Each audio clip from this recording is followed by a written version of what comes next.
Okay, this is Math 2, and we're going to do 30 to 33 from Chapter 11. The first one says, consider the two similar triangles at the right.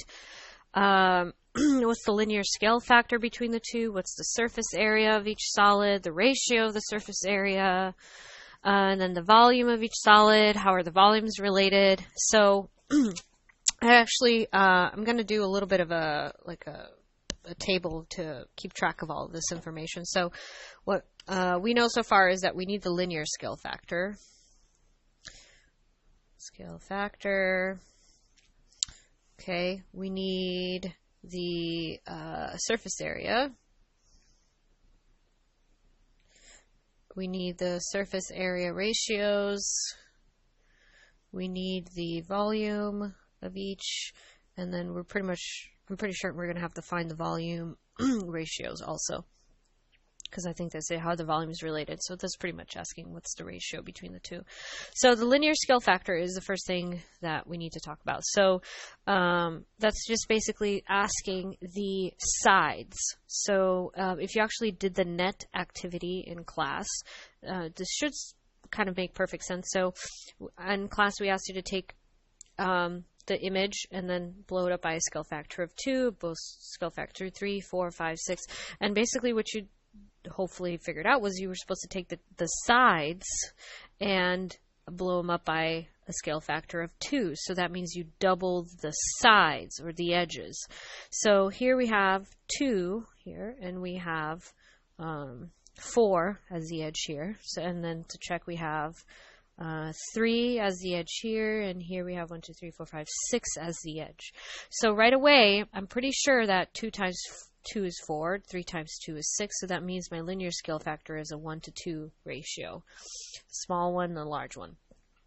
Now, my surface area is going to be a little tricky to find, especially for the large one, because then I have to sit there and count all the number of possible faces that I'm looking at. Volume is actually pretty easy to do. Volume is, well, how many cubes do you have? Because we've already established that this is a 1 by 1 by 1 cube. So each cube has a 1 cubic dimension. So we have 1, 2, 3, 4, 5, 6 cubes. Okay. And then we need to find the volume of the big one. Well, I'm going to sit here and count. I don't want to count all these, but I'm sure there's a faster way, which there is. You can actually use the ratio, the volume ratio. The surface area is a little difficult, but I think we can kind of sort of hack it. We have, let's see, 1, 2, 3, 4, 5, 6, 7, 8, 9, 10, 11, 12 that I can see in this one, but it is 3D, so that means there's 12 here. There's 1, 2 on the other side, 3, 4 on the other side, 5, 6 here, 7, 8 on the other side of this, and now underneath, right? So 12 and 8 makes 30. So far we have 30, right? No. 1, 2, 3, 4, 5, 6, 7, 8, 9, 10, 11, 12, 13, 14, 15, 16, 17, 18, 19, 20. Oh my God, I said 30. That's 20. I'm tired. 20, 21, 22, 23, 24 underneath. Okay, so that means we have 24 actual faces that we can look at if this was a 3D object, which this picture kind of is. You just can't see the other sides. So our ratios are going to come from our scale factor. So if this is a 1 to 2 linear scale ratio, that means our surface area ratio is going to be a 1 to 4. Because 1 squared is 1, 2 squared is 4. And then our volume ratio is going to be 1 cubed, which is still 1, and 2 cubed, which is going to give us an 8. Okay, so that means we're going to take 24, multiply it by 4, because that's our surface area ratio, and that gives us, what is this, 56? All right, so that means the large diagram is going to have 56 in there. And then this 6 times 8 is going to give us 48. So that means the volume of the surface area is going to be 56, and the volume of the larger one is going to have 48 cubes in it. All right, 31. Without using a calculator, what is the sum of the interior angles of a 2002 gon? Show all your work. Sum of the interiors n minus 2. 1002 minus 2 is 180. I'm sorry. I'm so tired. I don't know what I'm saying. 1002 minus 2 times 180. That gives us an answer of 180,000. Okay. Next one. Compute the volume of the solid at the right. This is a little bit involved. So, you do have I guess you can call it a little bit of a prism, but suffice it to say, if you find the area of the base times it by the height, then you should be able to find your volume. The only thing I would caution you is in assuming that the base is actually this rectangular piece here, that this is not your base at all. In fact, your base is this little wedge here, and the 4 just happens to be your height. All right, so it means what is the area of this wedge here? And I hope you can sort of see it, but once I do this, hopefully it'll kick in. It is an actual, it is the actual sector of a circle. Ta-da!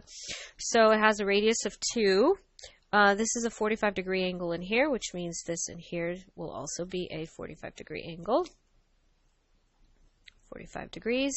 And how do you find the area of a sector? Now, everybody has like a bunch of different ways to do this. I just use the good old-fashioned pizza slice. So how many pizza slices can I make with each slice being at a 45-degree angle? Well, my whole circle is 360. If I divide by 45, I get a total of 8 slices that I can make.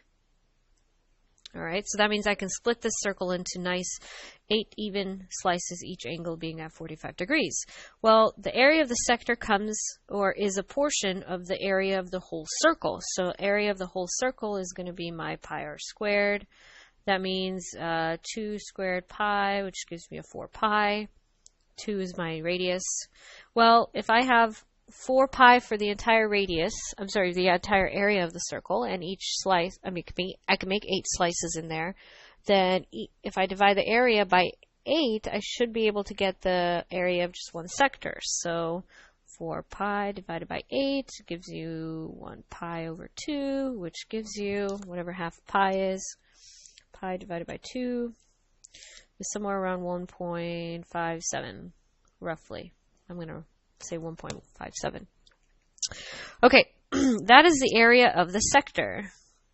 All right, so the volume is going to equal area of the base times my height. Area of the base is just area of the sector, which is I'm just going to say pi over 2, right? Which is what it is, pi over 2. And then, or if you really want, you can do 1 pi over 2. And then the height is 4. So that gives us 4 pi over 2, which simplifies down to 2 pi. Okay, so this is your volume, 2 pi feet cubed, because we'd like to keep things intact. All right, 33 is H and J and I and K intersect at G. That doesn't mean G is the center of your circle. That just means this is a point of intersection. H and G is 9. Okay, I'm going to label that 9. G and J is 8. G and K is 6. What is I to G? So that's the X. Okay, so let's set up a proportion. I don't know. I don't know which one you guys want to use. It's pretty much going to end up the same, so I suppose it doesn't really matter. I guess we could do 6 over 8. All right, 6 over 8 equals x over 9. No, that's not right. 6 over 8. Well, whatever. We'll do 6 and 9. So 6 over 9 equals 8 over x. There you go. That's it. Right there. I did that wrong. Because in reality, you want to get to a point where you're multiplying them. So 8 times 9. Because when they're on the same line together, that's pretty much when they get multiplied together. So 6 over x, 8 over 9 is your proportion. And if you're really not sure why, it's because you're setting up a two, is it this one? I suppose it's this one. This angle is the same as that one. Yeah, I guess it works. Okay, you're setting up two triangles, two similar triangles in there. Self-rex, basically, and that's your IG. All right, that was up to 33.